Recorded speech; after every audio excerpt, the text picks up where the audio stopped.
welcome to this one-on-one press briefing. I'm Desiree Smith, Chief Information Officer in the Department of Information and Public Relations. Today, the press briefing, we have Premier and Minister of Finance, Dr. the Honorable Natalia D. Wheatley. Premier Wheatley is joined by Deputy Premier and Minister for Communication and Works, Honorable Kai Reimer. Today, with a very special announcement on Airlift to the Virgin Islands.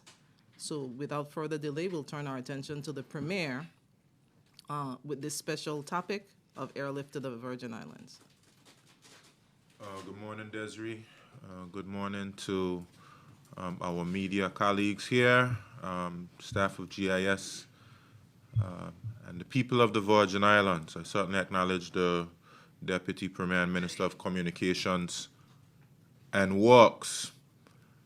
On May 5th, when I appointed Honorable Kai Reimer to be Deputy Premier, to be Minister for Communications and Works, I returned to him the portfolio for the Airports Authority. I did that out of a great deal of confidence in him, based on his skill set, based on his passion for progress. And certainly this historic announcement today shows that my confidence in him has not been misplaced. We certainly believe in the progressive development of the Virgin Islands, and it's very special for me to be able to deliver that in a very real way. So I was about to say without further ado, but before I hand over to the Deputy Premier for this special announcement, I want to give condolences to those persons who have lost loved ones. I want to give condolences to the family of the lady who lost her life in the One-Mat parking lot. I believe her name is Miss Bell.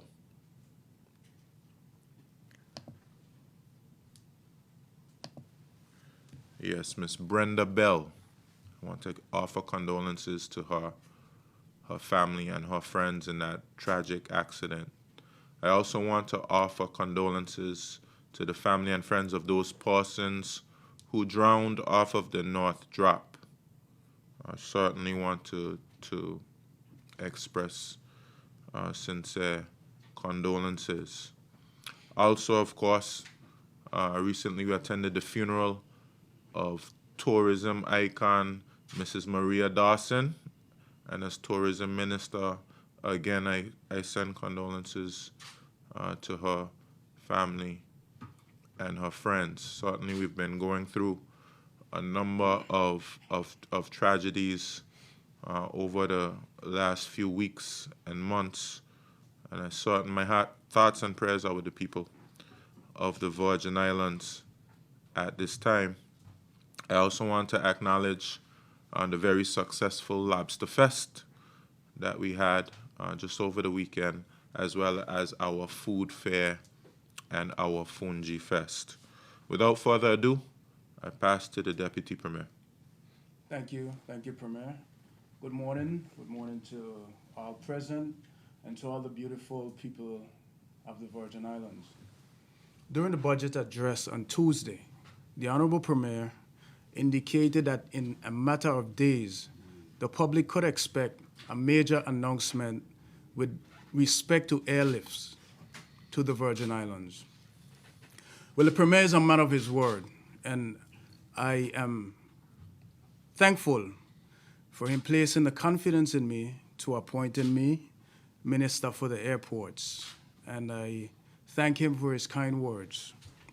This morning, I am elated to announce that we have been given the confirmation to publicly release that starting 1st June 2023, American Airlines will begin direct flights between the Terrence B. Lettsome International Airport at Beef Island and the Miami International Airport in the mainland USA, and American Airlines have simultaneously issued a press release to this effect. Let me repeat that again. On June 1st, American Airlines will begin direct flights between Terrence B. Lettsome International Airport at Beef Island and Miami International Airport in mainland USA, and they have simultaneously issued a press release to this effect. Person will be able to start booking their seats as early as tomorrow, 3rd December 2022, on American Airlines online portal at www.aa.com. American Airlines direct service to the Virgin Islands will see daily flights departing Miami at 10:25 a.m., arriving at Beef Island at 1:30 p.m., leaving Beef Island at 2:30 p.m., and arriving in Miami at 5:30. What is even better for us is that Miami is American Airlines' home base, and American Airlines is the largest carrier at Miami International Airport. This means that persons traveling out of the Virgin Islands using this service, including Virgin Islanders, belongers, residents, and visitors, will be able to seamlessly connect to more than 140 destinations that are serviced by American Airlines, including other Caribbean destinations and the rest of the world. It also means that conversely, it is now a lot easier, faster, more convenient, and it will be more affordable for potential visitors to travel to the Virgin Islands for vacation, business meetings, and so forth. This is a game changer for the Virgin Islands because it opens up a world of possibilities for us. This service, as I said, will commence on 1st June 2023. The aircraft that will be used for this service will be an Embraer E175, which can operate with our existing runway length. It was only on the 14th of September of this year that we landed an Embraer E190 operated by Sky High Airlines safely into Terrence B. Lettsome International Airport. This proved that the existing length of our runway is indeed suitable for this American Airlines Embraer E175, which is smaller, to operate a direct flight from the mainland USA. Based on the number of flights per week and the capacity of the aircraft, we are looking at a possible increase of over 100 additional passengers moving per week, or about 455 additional passengers arriving in the Virgin Islands per week. The impact of this will be tremendously positive for us. In the first instance, our people will have the convenience of hopping on a flight and being in Miami within hours. So persons can take their long weekend and holiday getaways, which are a bit more tedious to manage with our current travel options. Automatically, these American Airlines direct flights will mean an increase in economic opportunities for our beautiful Virgin Islands, especially our taxi drivers, tour operators, accommodation property owners, vehicle rental companies, and many other businesses. In the budget address, the Premier mentioned that persons should outfit any suitable places that they have for Airbnb. I want to endorse that recommendation because there's going to be a demand for rooms from June 2023, with over 400 additional persons arriving in the Virgin Islands. All of this activity is also going to have a ripple effect throughout the economy and open up immense possibilities for us, as I am sure the Honorable Premier will elaborate shortly on that. The restoration of American Airlines flight to the Virgin Islands, especially at this time, is a major accomplishment for us. A lot of hard work has gone into making this a reality. I want to thank and congratulate the Managing Director of the BVI Airports Authority, Mr. Kurt Minal, and his team at the BVI Airports Authority. I must make mention also of Director Mr. Clive Smith and Ms. Drusilla Foy, who have all been working ceaselessly over the past few months, dialoguing, liaising with several airlines so that we can have route development and increased airlifts, not just to the mainland USA, but to other regional and Caribbean destinations as well. I also wish to thank the Director of Tourism, Mr. Clive McCoy, and his team at the BVI Tourist Board, who have also contributed to our efforts to increase airlift over the past few months. It was only in October 2022 that I led a delegation that included Mr. McCoy, Mr. Milnal, and other officials from the BVI Airports Authority, including the then newly appointed chairman of the BVI Airports Authority Board, Mr. Theodore Foy, to the Routes World event in Las Vegas, where we met with several airlines, of which American Airlines was one of them, with whom we had already been having conversations. Since the Routes event, the conversation with American Airlines shifted into high gear. I must also thank the newly appointed boards of the BVI Airports Authority and the BVI Tourist Board, who have been supporting our efforts since they assumed office, and especially Dr. the Honorable Premier, Natalia Whitley, and my ministerial colleagues, who have also rendered invaluable support when called upon. And let me say that American Airlines' decision to resume its service to the Virgin Islands at this time demonstrates their overwhelming confidence in the BVI and our tourism product. Firstly, American Airlines is starting, as I said, with daily flights. In many other destinations that they ventured into, they started with flights 2 or 3 days per week only. They will be flying into the Virgin Islands every day. Secondly, throughout our negotiations and discussions with American Airlines, not once did the question of minimum seat guarantee concession come up. So we are not paying American Airlines to come to the BVI, and there are no minimum seat guarantees. This speaks volume for the confidence American Airlines sees in the Virgin Islands and the high demand for our destination. What we have achieved today and other similar achievements that are in stream for the future is a result of a refocused approach towards air service development taken by this government and the BVI Airports Authority, aimed at optimizing the current facilities and capacities, while at the same time fine-tuning the airport master plan to meet the needs for future demand and continued need for air connectivity.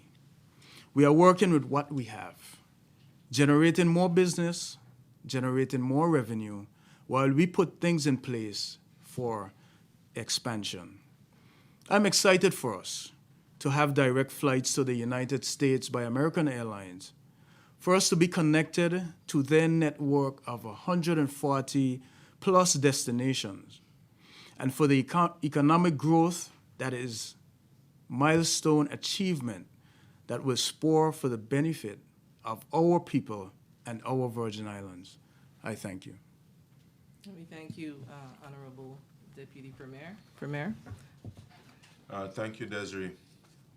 I know I'm not alone when I say I am absolutely elated to receive the news As we have heard from the Minister of Communications and Works and Deputy Premier Honorable Kai Reimer, that American Airlines has confirmed that from the 1st of June 2023, it will begin a seasonal service between the Virgin Islands and Miami, with daily flights both ways, and that persons can begin booking their flights from tomorrow. While we do have chartered flights and private jets that fly into Beef Island from major cities, this is the first commercial scheduled operation between the BVI and mainland USA, and it is a game changer for the Virgin Islands because it opens up a lot of opportunities for our people. We know the airlift situation has not been easy for our people, especially persons who need to travel to the US mainland, whether it is to visit friends and family, for school, or to conduct business. The US is one of our biggest tourist markets, and US airports like Miami are major gateways for persons wanting to travel to the Virgin Islands for vacation. Of the 76,905 airport arrivals up to September 2019, passengers entered 38,787 from a US port, and 38,462 departing passengers were US bound. Insufficient airlift has been holding back our tourism industry and our economy. Having to catch connections via St. Thomas, Puerto Rico, or other airports, as we all know, can be quite inconvenient and expensive. Traveling through these routes takes up a lot of extra time. Sometimes our people and our guests have to overnight in these transit destinations. They have to endure extra hours in airports waiting for their connecting flights, or rushing to a ferry dock to catch a boat. And while everyone will tell you it is all worth it when they reach their destination in these beautiful Virgin Islands, they will also tell you they wish it was easier to make the journey. Our Virgin Islanders, belongers, and residents also wish that they can zip off to the US for a weekend shopping trip, to meet up with loved ones, or for a quick business meeting. But it is difficult to do this without the direct flights. This has been a problem, and as your government, we have pledged to resolve this problem. I'm especially proud that Minister Reimer and the team have been able to deliver this achievement so that we can have increased airlift and direct flights to the US mainland. I'm even happier that they were able to make this happen just 3 days after I referenced it in the budget address. I also want to commend the BVI Airports Authority, Chairman Mr. Theodore Bock, and Managing Director Mr. Kurt Menal, and their team for their hard work in liaising and negotiating with American Airlines for this service to become a reality. I must also thank the BVI Tourist Board and Director of Tourism, Mr. Clive McCoy, for their role in the process. This is a tremendous achievement, and it will have a transformative impact on the Virgin Islands. American is an international airline with connections to over 140 major destinations. Therefore, persons throughout the world now have more convenient and affordable access to come to the Virgin Islands to experience our tourism product and to patronize our businesses. This means more opportunities for our taxis and car rentals, our hotels, our Airbnbs, our restaurants, craft vendors, all our other businesses, musicians, performers, and artists. It means more people will be able to come and partake of the Anegada Lobster Fest, the Virgin Gorda Easter Festival, the parties and concerts on Jos Van Dyke, the Emancipation Festival activities, the Music Fest when it resumes next year, our Fungi Fest, our food fairs, and all our events throughout the year. This augurs well for our strategy of investing more heavily in tourism, including our plans for increasing our market share in the meetings, incentives, conference, and events subsector or MICE, sports tourism, and culture and heritage tourism, some of which I spoke about in the budget address last Tuesday. Increased and more convenient transportation access will make it easier for persons needing to do business in the Virgin Islands and makes the jurisdiction more attractive for business and investment. Where we are looking for persons to invest in new hotel developments, reliable airlift will give investors confidence that when they invest in the Virgin Islands, customers will have no trouble getting here. Increased airlift means more revenue from tourism and other activities, and this will supplement our income from our financial services industry. As our aviation sector expands, this will provide encouragement for persons who want to get involved in the sector. We have a number of trained pilots in the Virgin Islands and some persons who are being trained at this very moment. This can be a positive factor for encouraging more airlines to operate in the Virgin Islands because we will have the human resources on the ground. We have always been confident in the demand for our unique tourism experience and product, and having American as a carrier has always been good news for our industries and our economy. Prior to 2006, when American Eagle operated flights to the Virgin Islands from Puerto Rico, we used to have approximately 400,000 passenger movements annually. But when these operations ceased, passenger movements immediately dropped to 358,000. The collapse of Caribbean Star Airlines in 2007 and other developments since have seen passenger movements shrinking to about 206,000 prior to the 2017 hurricanes. The return of American now will see our passenger movements going back up. The return of American Airlines, and with daily direct flights between the BVI and Miami, shows that American has a great deal of confidence in the Virgin Islands as a destination. Their interest is such that we did not have to spend 1 cent to get them to add this service. We did not even have to offer concessions and minimum guarantees, as we heard from Minister Reimer. They see the opportunity and potential that the BVI presents, and they responded to that. All of these reasons and more support the view that we do need to press forward with our mission to extend the runway at Beef Island and to invest in the infrastructure that will allow for the expansion to take place. And while we are putting the necessary measures in place, there's room where, by working harder and being more innovative, we can attract greater value from the infrastructure that we have at present. We have heard from Minister Reimer that with this new service from American Airlines, we can look forward to around 455 arrivals weekly. So let us start preparing our accommodations, our services, and our other businesses so that when the flights start coming on the 1st of June, we are ready to make the most of the opportunities that will be coming our way. Our people have been through a lot in seeking greater airlift.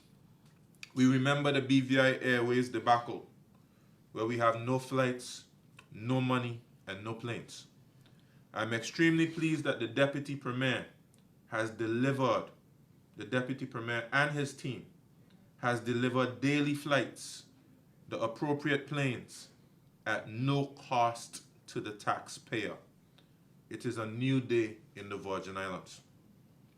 Once again, I thank the Minister and his team, the team at the BVI Airport Authority, the team at the BVI Tourist Board, and all other persons who contributed to this milestone achievement and who continue to work on the other achievements that are ahead on the horizon.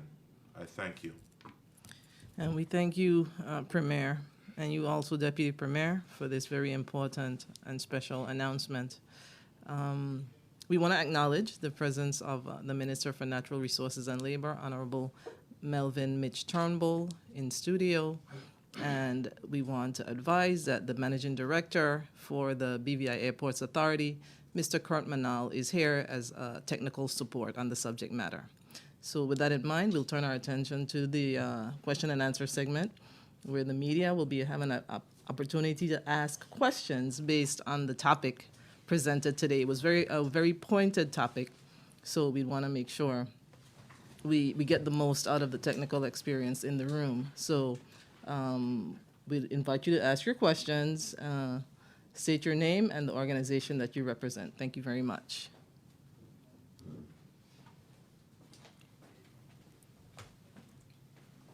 Good morning, Shaka Wooding, 284 Media.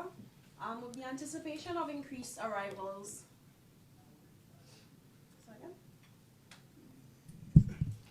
Shaka Wooding, 284 Media. With the anticipation of increased arrivals in June, what measures are in place to prepare the territory for more airlift tourists? That's in terms of cultural immersion, readiness of popular sightseeing areas, and what assistance is in place for people seeking to establish Airbnbs? How will Airbnbs be regulated? I'll start off, and then of course Deputy Premier can contribute if he wishes. As you know, we have been placing a great deal of focus on our cultural experience and linking the cultural experience to the tourism experience. Of course, just recently, just a couple days ago, we finished Culture and Tourism Month. And of course, the whole concept of Culture and Tourism Month is to allow our visitors to experience more of the Virgin Islands culture. And certainly we've gotten off to a good start as it pertains to that. We had the Fungi Festival, which was at the Tortola, Cyril B. Romney Tortola Pier Park. It was happening at a time when we had, I believe, 2 ships in harbor. And I did witness quite a number of tourists and visitors who were able to partake of our local food, our local music, and of course they were enjoying themselves at the Cyril B. Romney Tortola Pier Park. And that's an example of what will be happening moving forward. Certainly, you know, in June, very closely after that, we have our Emancipation Festival. And I've given the Tourist Board a mandate to say we want our culture, these cultural events such as the Emancipation Festival, to have more prominent impact on our tourism product. We want it advertised to our visitors. We want to invite them to come and to be a part. And you can see the repeat of that with other activities that will be happening during the year, because I've asked the Tourist Board. And of course, we have the Junior Minister of now Culture and Tourism, who's going to be working specifically on many events that will combine tourism and the cultural experience. You also spoke about Airbnbs. The good thing about Airbnbs is that you can use your house even. You know, you can use property. And one thing that we have in the Virgin Islands that really has helped to elevate us and propel us is land ownership. We've had land ownership. In fact, a number of years ago, we waived stamp duty to allow persons to be able to buy land. When you have land, you can build your home, but you can also build a business that will be able to, where you can build a property, and the Airbnb is a quite simple thing. Once you have an existing property, anyone can get involved, of course, but we also have persons who want to be able to invest. And we're calling on those persons to invest. Of course, we know we've given pioneer status to many persons. And of course, we have the Investment Act now, where we have a legislative regime to offer incentives to any persons who are investing in the Virgin Islands, locally or those who have come from abroad to invest. So those are just a few things that we are doing to create the climate for when persons arrive here.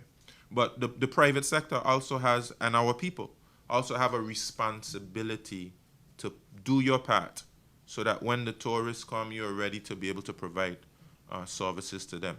You know, the Deputy Premier and the team at BVIAA and the Tourist Board and all other parties involved are doing their part by getting the persons here. And of course, it's a partnership. We need our persons in the business community, those persons who want to form businesses, to do your part as well, because it's a partnership.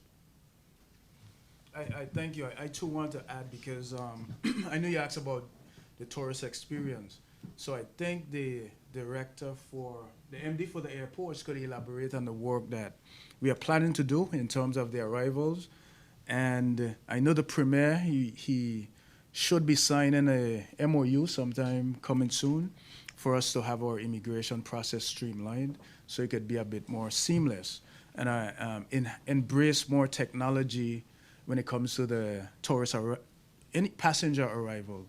So maybe the premier could elaborate a bit on that if he intends to, and the MD could speak more about what is happening with the airport. Okay, well, just to speak a little bit about the deputy premier reference. In the coming days, I'll be signing a memorandum of understanding with the Caribbean community on air passenger information system. And this will help us tremendously because even before someone gets on a plane, we'll receive the information here in the Virgin Islands, which will allow us to be able to scrutinize the persons on the list, do our due diligence so that when they get here, you know, it's not a very long process for them to be processed because we would have had the information prior to their arrival. And this really corresponds with the transformation that's been taking place as it pertains to border management. Of course, we have a digital border management system. Right now, we have kiosks at the airport and other ports here in the Virgin Islands that right now, presently, Virgin Islanders are able to use to allow you to process a lot quicker. And we're going to continue along this path. We've been speaking about, with the Deputy Premier and others, possibility of, what's the pre-clearance. Sorry, senior moment.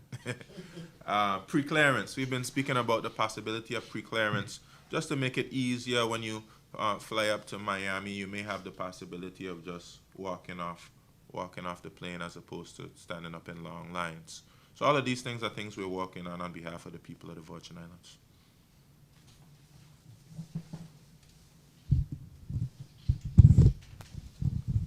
Yeah, morning everybody. So I'll just elaborate a bit on what the Premier and the Deputy Premier said from the perspective of the customer experience. As you know, the first point of entry is at the airport, and currently we're restricted by our infrastructure. So there's a group working together, Customs, Immigration, Tourism, and the Airports Authority to streamline that experience. So just to add to what the Premier was speaking about, what you will see come February, March is we'll be doing away, or Immigration Customs will be doing away with the ED cards. So that would make it more seamless. In terms of the space is restricted in Customs and Immigration presently. We have plans to expand the area to streamline the processes. So what you'll see is a continuous spatial planning exercise going on where the look of Customs and Immigration in terms of the physical layout will change. So the passenger would flow through more seamlessly. They would have more space. You'd have a different angle or different type of baggage belt, different carousel. So overall, what we're looking to do is, yes, we've brought in the increased airlift, but when you land, your experience has to be the best, all the way to your Airbnb, your home, wherever. Just a follow-up to that, of course, with giving a better customer experience, there must also be a concern for safety. So what will be done or what will be put in place to ensure better screening to limit the amount of contraband being let into the territory? Well, let me address that.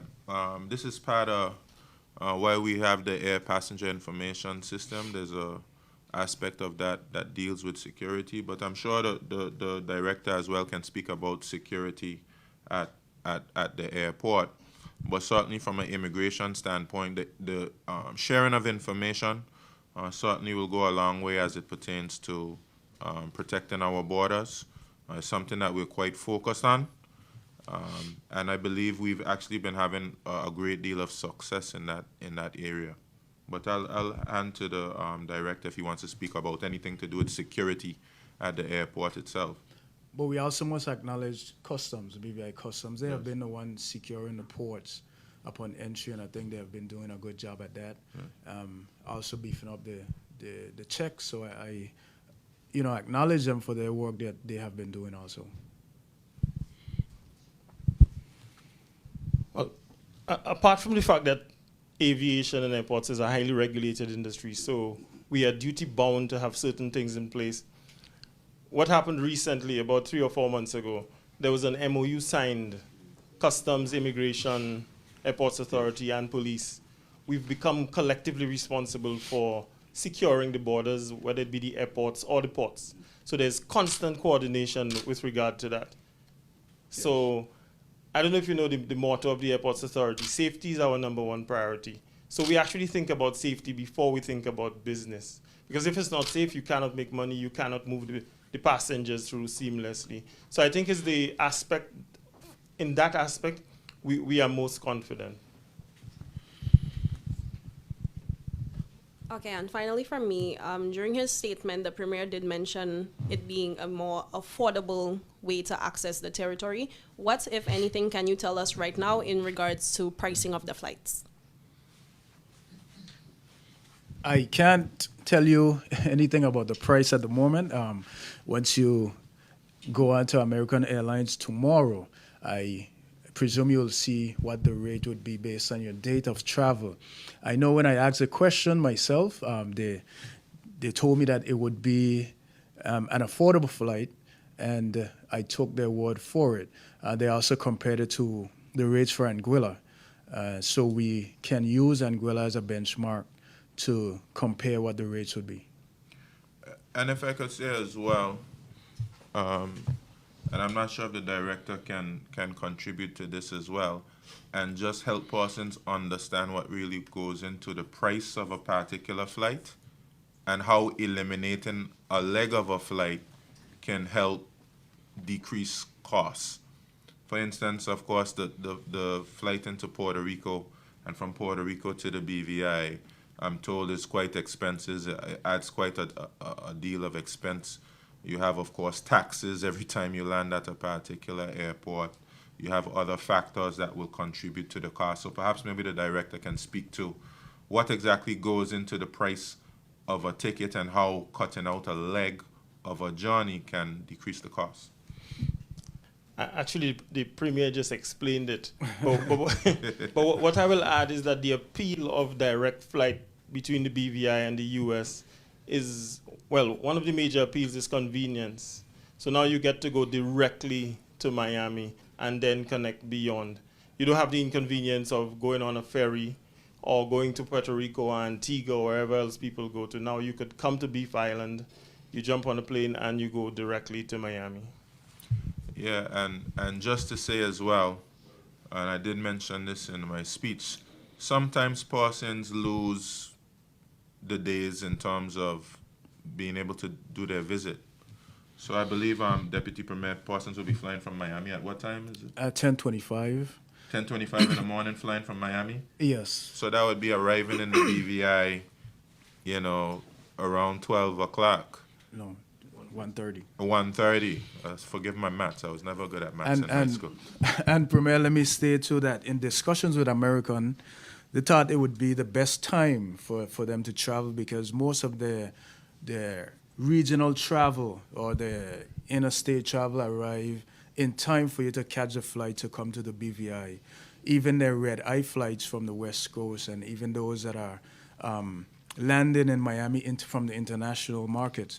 So they strategically place this 10:25 time so that they can maximize on the number of persons that would connect into American Airlines. And so the point really there is you can travel from the West Coast and be in the BVI at 1:30 and begin your vacation. Now, as it is right now, it could take you all day to get into the BVI, and sometimes you may not even get into the BVI same day. You might have to overnight some other place. We all know how crazy it is sometimes in terms of our travel. Sometimes, let's say you're going to a place like Guyana or Barbados, and you have to go all the way up to Miami and to come back down. So what we're attempting to do, not just with this Miami flight, is make it much more convenient for the visitor so that we can get there at a cheaper cost and get there a lot more quicker. And so that additional money can be spent in our economy. It can be spent with our taxi drivers, with our tour operators. It can be spent in our restaurants. It can be spent in our hotels. It can be spent on the cultural attractions that you made reference to. Good morning, everyone. Kathy Richards, JTV News. To touch a little bit more on safety and security, can you say if a test flight was done with a full load of plane and full capacity of fuel to determine whether or not this is going to be working well? Thank you for that question. I referenced in my presentation the landing in September of the Embraer E190. That is a much larger plane. That plane accommodates, I think, 98 persons. The E175 will accommodate 76 persons. They have 12 first-class seats as well. So they will eventually do a test run, but based on all the information that was sent to them to their technical team, they know that they can land on the runway.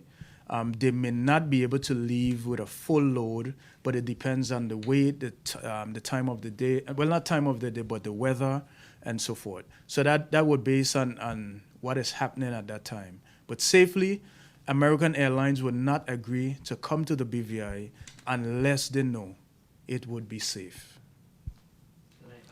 Sure.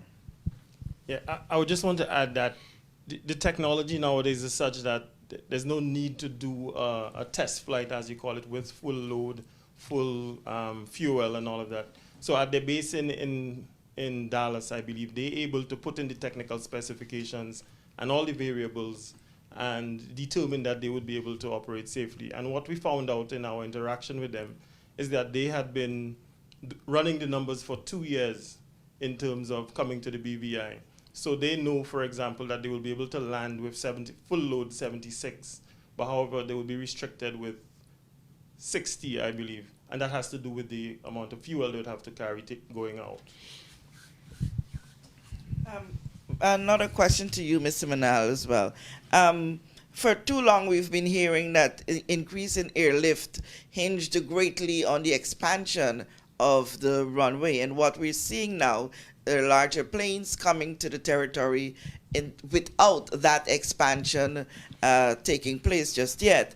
And while you allude to it being something that will be done in the future, can we understand what were the technicalities that would have allowed these larger planes with more people to be able to come now? Well, let me answer before the Deputy Premier speaks, right? The biggest problem you had in not being able to land planes at the airport was you didn't have a minister like Kairema in place. It's the biggest technical challenge you have. And I'm not joking, right? Yeah. The will. The will is what was lacking, and perhaps maybe the innovation, the pushing, because of course, the Deputy Premier is a humble guy, so I must say it for him, because he won't say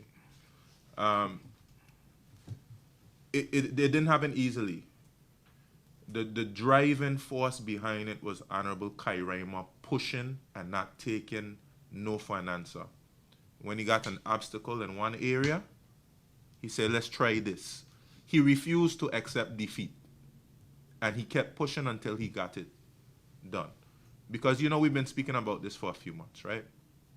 And there have been other opportunities which have come up, and, there's some challenge.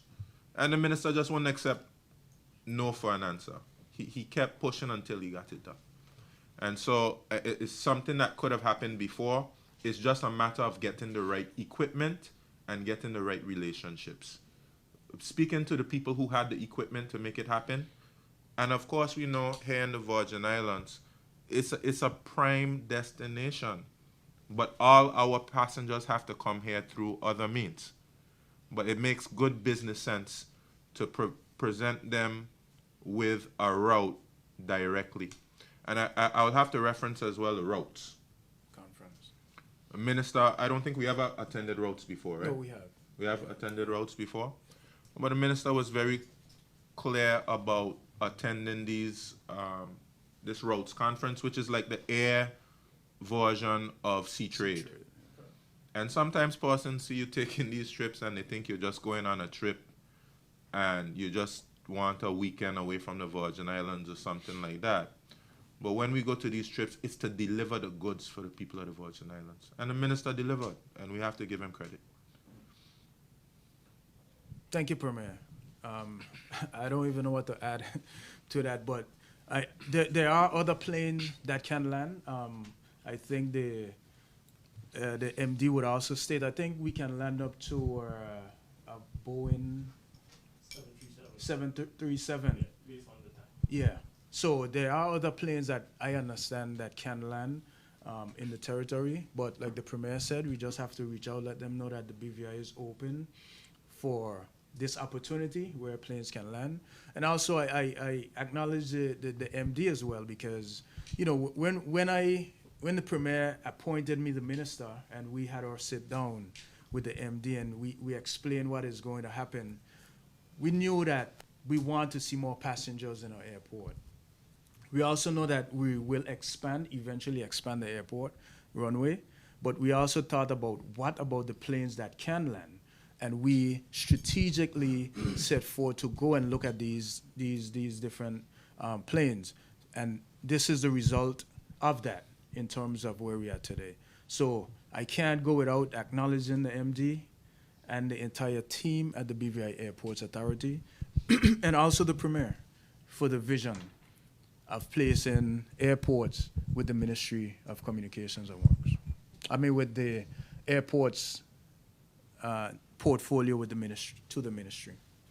Thank you. No. Could you say if the planes that we had in the years gone by were size like these that we're looking at now? No? No. Okay. No, it actually, this Embraer 175, I'm not sure what plane would land prior to. I think maybe an ATR 42 or 72, but never a jet of this magnitude, E175. So what you saw happen a few months ago was a pivot, right? A change of position. So there was initially there was this focus on extending the runway, which is absolutely required, right? Don't get that wrong. It's absolutely required. Subject to a master plan, the airport must be developed and expanded. But the focus became now on air service development, increasing the airlift and the connectivity of the BVI to the world. Yes. Normally, when you have an opportunity to build a whole new airport, you build around a critical aircraft. So let's say you want to build to facilitate a Boeing 777, you build to suit that. In our case, we did not have that opportunity, so we needed to determine the capacity of our current structure, our current infrastructure, and look out there and see what type of aircraft could safely operate into Terrence B. Lettsome International.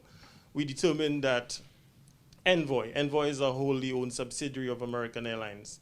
We determined that they had the equipment that could land at or into Beef Island. So we engaged Envoy. And we actually got the yes from Envoy before we got the yes from American, and that's what really made it happen. So that was extremely strategic.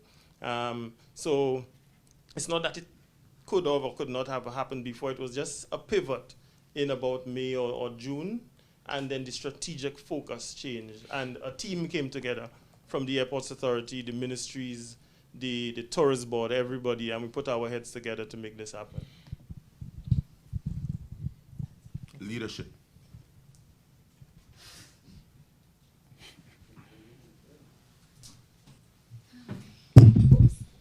Sorry, good morning.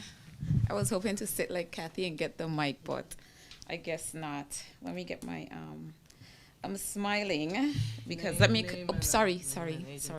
Thank you. Cindy Roseanne, Guavaberry Media. And I came with a different line of questioning, although I know Desiree would stop me, but This is great news. So you put me in a little better mood. I want to say congratulations to your government and to the minister and to the director for the airport. Yes. Most of my questions I think have been touched on, but I just want to kind of get some confirmation that this is absolutely new under new negotiations under your leadership. Yes. Good. Yes. In terms of the cost of the flights, so, I mean, affordable is relative, and while the Premier said that the rates, or you did, I did. that they would be comparable to Anguilla, I was checking while I was sitting there, and it's kind of roughly about $1,000. I guess I also did that check, but I think it's a demand at this time of the year. If you would notice, we just had it was just Thanksgiving weekend, and even a flight from St. Thomas to Miami was ranging about $800. Well, I did As it out well. of season, but I So, mean, we'll see okay. where it goes. Again, convenience, I guess. So I only have one more question because I think most of what I wanted to ask has been covered, and it's not often that we get 3 ministers sitting in the House. So I have a quick question for the Minister of Natural Resources. When will a new chairman be appointed to the Labor Tribunal?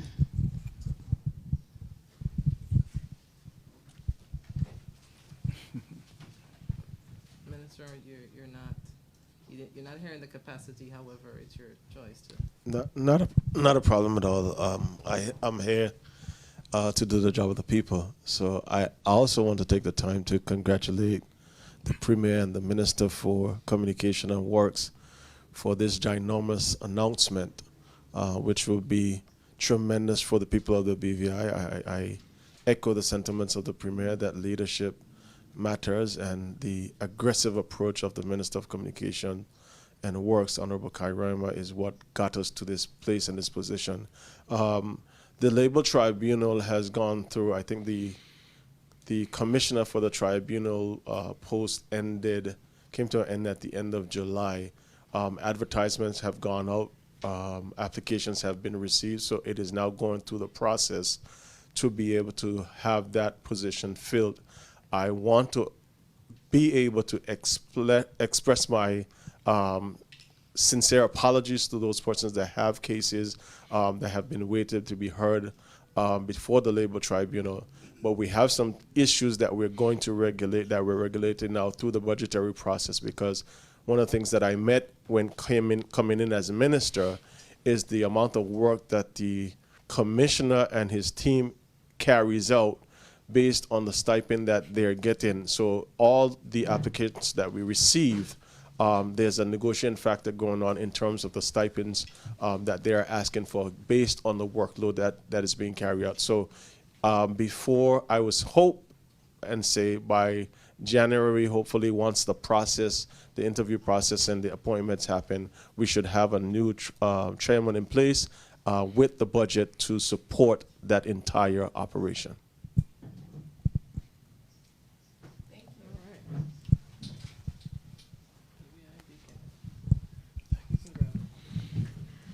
Good afternoon, Dana Campa from the BVI Beacon. So I'll keep this even lower. Okay. I'll keep this relatively brief. So this is a big announcement. We know that attempts to establish direct flights have been in the works for years. So beyond Honorable Reimer's determination, was there something specific that convinced American Airlines that this was the time to do it? I don't think so. All right. So are conversations still ongoing then with other airlines to possibly establish direct flights as well, or Most are they waiting to definitely. see what happens with American Airlines? No, we are still in dialogue. We are still pushing forward. Okay. And do we have a rough estimate of how many airlines are still potentially interested? The interest of the conversation, I think General conversation. we are speaking with quite a few airlines, even within the Caribbean. I know we are speaking. We just had a meeting, the Airlift committee with Win Air, Caribbean Insurance, Caribbean Airlines. My apologies. Caribbean Airlines and other carriers within the region and even those abroad. So we are in continued discussion, but I don't want to say, reveal as yet. All right. And what specifically are the next steps that need to happen to make the airport expansion happen? Well, it's really a decision really to move forward. As you know, we're not a mass tourism destination. So really it's really a question for us as a leadership team to get together and to determine exactly the way we want to go about it. Of course, we do have to speak to the experts at a technical level to see exactly how we achieve what we want to achieve, which is, I'm sure the minister will be able to speak a little bit more about this. I know we were looking at, well, let me just say, if we expand to about 5,900 feet, that will allow us to get long haul flights from places like New York and places like that, Boston, etc., which will be able to expand our reach, which is something that we want to be able to do. Of course, places which are mass tourism destinations, they would like to have about at least 8,000 feet or so, so that they can land the bigger planes, those kind of jumbo jets, etc., that can make the long haul flights from Europe, etc. I think the approach that the minister, myself, and the leadership team have discussed is about optimizing what you have. Yes. You show the opportunities for growth and development. Go out to perhaps 5,900 feet. And then, of course, when you optimize that, then you see where you go from there. But I'm sure the minister would want to contribute to that. No, I share the same sentiments. My only interjection here is for me to acknowledge that I actually call my chairman Theodore Foy, and he's actually Theodore Burke. So I just want to apologize for that. I had twist tone at that time, or maybe just I'm elated with this news. So, Chairman, I apologize. My chairman is Theodore Burke. Thank you. All right. And just this week, community members were having conversations about parking at the airport. Do you know if any conversations are happening about potentially expanding, changing the layout, anything along those lines? Perhaps the director can speak to that. So It'll be good to know what the issues are with the parking, though. Yeah, I think somebody was having trouble getting in and out, it just opened up a wider discussion about what parking will be like in the future. well, the airport will be developed based on a master plan. So that's all I have to say. So it's going to be structured, it's going to be measured. It will not be haphazard. The airport will be developed based on a master plan. Okay. Master plan looking decades into the future, or? 5, 10, 15, 20, 30. Yeah, and I think really what the director is saying there is everything has to be considered when you have an expansion like this. Your whole terminal building, and I believe that, the director already spoke about the terminal and the type of space that you'll have to accommodate for people coming through. So when a decision like this happens, it just doesn't happen that way. Preparations have to be made to be able to accommodate the amount of passengers that you expect, etc. And I just want to say that I'm supportive. I'm supportive of the process because, some of this will require some money, some resources. We're supportive of what we have to do to be able to accommodate the passengers. All right, and just a final question. So you mentioned wanting to expand Airbnbs in the BVI, but as we know, rent can be fairly expensive in some areas. So what's the plan for ensuring that residents don't get priced out of certain residential areas? It's a good question. In the BVI, as I said before, we have the benefit of land ownership, but we also, of course, recognize that we have a number of persons here who rent accommodations, and the Trade Department actually, with the Newcomen Trade Commission, they have a number of policies and a number of pieces of legislation which will be on the way. And one of the pieces of legislation that we'll be developing in the short term has to do with Fair Tenancy Act. Of course, it'll be a big debate and a big discussion, but we can't be afraid of the tough topics here in the Virgin Islands. And this is for me what leadership is about. A lot of times we avoid the tough conversations because we don't want any fallout from a political standpoint. But I always believe in engaging in the issues, and you have to trust the process. Trust the process of engaging your stakeholders, the persons who are landlords, or who rent accommodations, persons who are tenants, other persons in the community who may be considered key stakeholders in the process, so we can come together with something that is, best for persons. And of course, as you know as well, government has a responsibility as well. You see it around the world in terms of helping to create affordable housing for individuals that will not become like slums, will not become run down.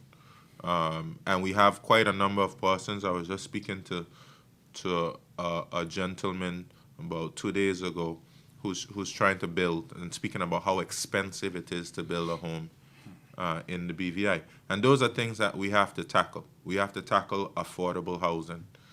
We know some efforts were made in terms of the Joes Hill Project Social Security, but we know that that's also going to be quite expensive for persons who are seeking to live in those accommodations. So I think we have to continue to work at it. I like the idea of having subdivisions for middle income families and things like that who are trying to build at a more affordable rate. But it's something that we can discuss more moving forward. Thank you very much. One final question, Premier and Deputy Premier. Now, we bringing all these numbers to the Terrence B. International Airport. Please tell us that they're passing through that kind of road as it is right now in East End. Sorry, repeat that again, please. The roads in East End, that's the route from the Terrence B. International Airport.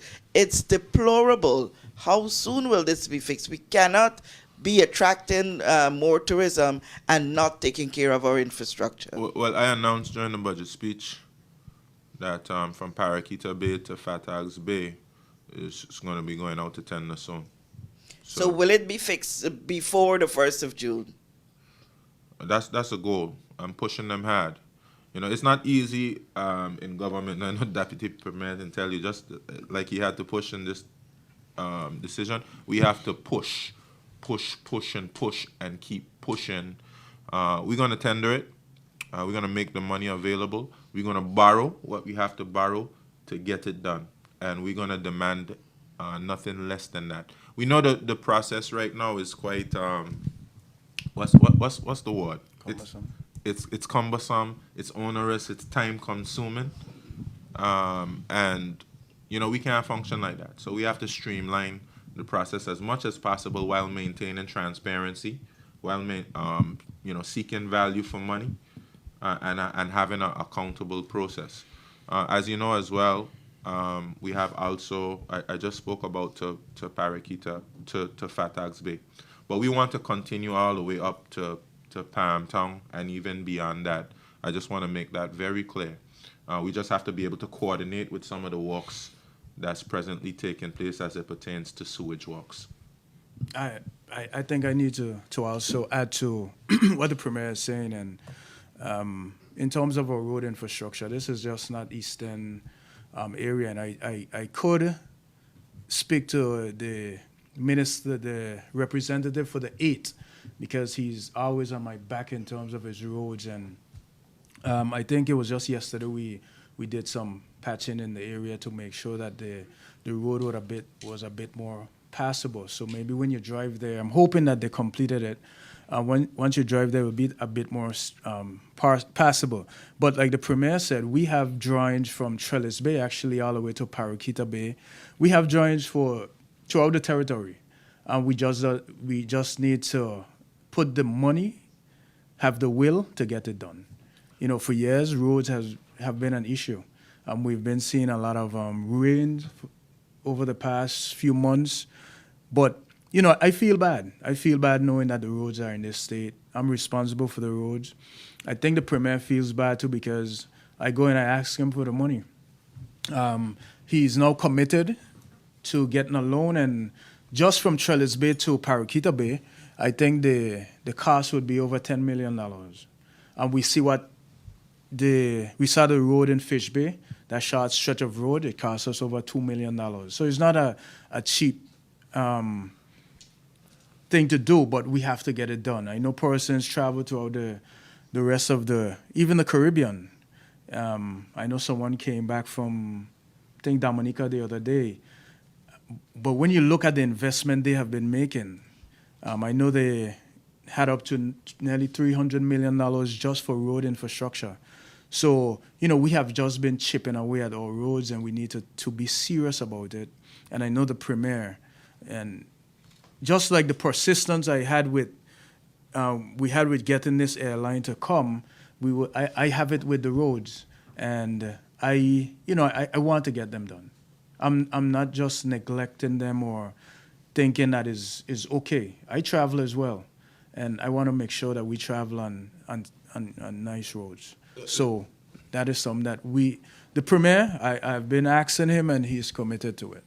Yeah, and let me just say a little bit more, just from a holistic perspective, because we've been taking a lot of knocks for the roads, but I just want to speak a little bit more about how do you develop good roads, And what we've suffered from is a lack of investment in infrastructure over the past 20 years. And the minister will not be able to just come, and then you have roads that has all the drainage required and all the equipment required to make good roads. So what is it that we require to get good roads? Everybody knows it. Everybody says it. You need drainage. You need properly engineered and constructed roads. And it takes money. You need equipment for good roads. The minister came in, he had no equipment. The minister had to get asphalt machine. Presently, we have to buy asphalt from a private provider. It's very expensive. Minister had to get a paver. Minister had to get a mill. Minister had to get a roller. Minister had to buy these equipments. And the challenge that we have, this is why I say we suffer from a lack of investment over the past 20 years. In the past, we had the recurrent revenue being a lot smaller than it is right now. And so we had big recurrent surplus. And we could fund our capital projects just out of our recurrent surplus. You're talking about recurrent surplus of $50-60 million. And we really have to look back in the past and see, how we spent the money. How much of that money did we invest in our water distribution network? How much of that money did we invest in our roads, our guts, etc.? Yes, we paved a lot of roads, but when we paved the roads, did we put the supporting infrastructure in place to make sure that you had proper drainage on the roads? No, we didn't. So we've gotten to a point where the roads are completely in disrepair because over the past 20 years, we haven't been making the investments in the roads. And then we expect Minister Reimer to work a miracle on the roads. And he's completely correct. You have very small recurrent surpluses right now because your recurrent expenditure is so high, which means government has expanded like crazy. Government has gotten bigger. We have more person working in the civil service than any before. We rent more accommodation than ever before. What were we doing in the past? We should have built another complex in the past, before. That's something we have to do now to cut down on all the rented spaces that we have. We have so many other things that are that cause your recurrent expenditure to balloon. And what happens now? Your recurrent surplus is very small, and infrastructure work, you just have a few $1 million every year to invest in it. And for you to really make a big splash in your capital projects now, you have to borrow. You have to borrow. Sometimes we're a little shy and reluctant to borrow, but we have to borrow some money. And beyond that, you know, you have ratios from the United Kingdom. And of course, I know we have to operate within limits from a responsible standpoint, but you have a hurricanes in 2017 destroy your whole infrastructure. You have $2-3 billion worth of damage, and you're funding it out of this small recurrent surplus and whatever loans you're able to get. So we have to be able to borrow. Persons are understandably concerned about borrowing because you don't want to get into a situation where you can't repay your loans. You can have another disaster. You can have anything come that cause a challenge to you in terms of your borrowing. But we have to take the bold step. We have to borrow. We have to invest in the infrastructure. The infrastructure has to be resilient so that when you face a storm or whatever else, you'll be able to withstand whatever pressures come your way. But this is the reality, Kathy. The minister has invested in the equipment so that moving forward, it'll be a lot more cheaper, and you'll be able to, when the asphalt machine gets up and running, that's going to be another game changer, where we'll be able to do a lot more patching of the roads. And then we just have to phase, just because of the financial constraints. The minister mentioned to you just that stretch of road alone is $10 million. You look at Fish Bay. Fish Bay is a little small stretch of road. You know, that was $2 million plus. $2 million plus. So you're going to have to phase it. So we're going to deal with the east. We've dealt with other road areas and other areas. So the east needs some love. A lot of love. So we're going to deal with the east. And then when we finish with the east, we're going to move on to other areas which are in a critical state of disrepair. But in the meantime, you can do the road patching. And when the asphalt machine is up and running, it can happen more frequently. So Kathy, I thank you for your question, but by the time American lands, we will have smoother roads. So we are just happy that, you know, we have gotten to this point where we'll see more airlift, direct flights to Miami, and, you know, by that time, everything should be in place, God's willing. But Premier, this is just a follow-on from what you would have mentioned. You keep talking about the need for money and that we now have to borrow. Had we gone in the direction of the loan guarantee, do you think that we would have been in a better position? Well, you know, the challenge that was had with the loan guarantee had to do with the conditions which are attached to the guarantee. And, you know, I don't think that when you have somebody who's down, they're devastated, they've been destroyed by hurricanes, you should be attaching some of the conditions that we attach to it. So yes, we want to borrow, but we don't want to sell our soul to borrow, and we don't want to sell out the Virgin Islands to borrow. So the people of the Virgin Islands can be guaranteed. When I go to borrow, it's not going to be in exchange for the soul of the Virgin Islands. We're going to borrow on terms which are fair. Of course, you borrow your money, you have to pay back plus interest. We'll look at for the best rate possible, and that's really the only conditions are conditions which are practical and make sense. Not lots of other things that have nothing to do with the loan itself. Okay. Thank you, Premier. We realize, real quickly, go ahead. Okay, I just have one question really quickly. Honorable Premier, do you have a time frame for the next election? You should know that elections constitutionally due. Well, I should say that the House of Assembly has to be dissolved within 4 years from the first sitting. The first sitting was 4 years. 4 years from the first sitting, right? So the first sitting was March 12th, 2019. So that means that the House of Assembly has to be dissolved by... No later. It can happen no later than... but before, you could do it before. You could do it before, but no later than March 12th, 2023. And based on the Constitution, you have up to 60 days after that to have an election. But we haven't set an exact date just yet. Thank you very much. yes, we appreciate the fact that the Premier and Deputy Premier came to make this very special announcement, but this brings our press briefing to a close, and we're grateful for the information that was received here today. We want to thank you again, Premier and Deputy Premier, for your remarks and that very special announcement. We want to thank you, Mr. Manal. Making a Nicki Minaj.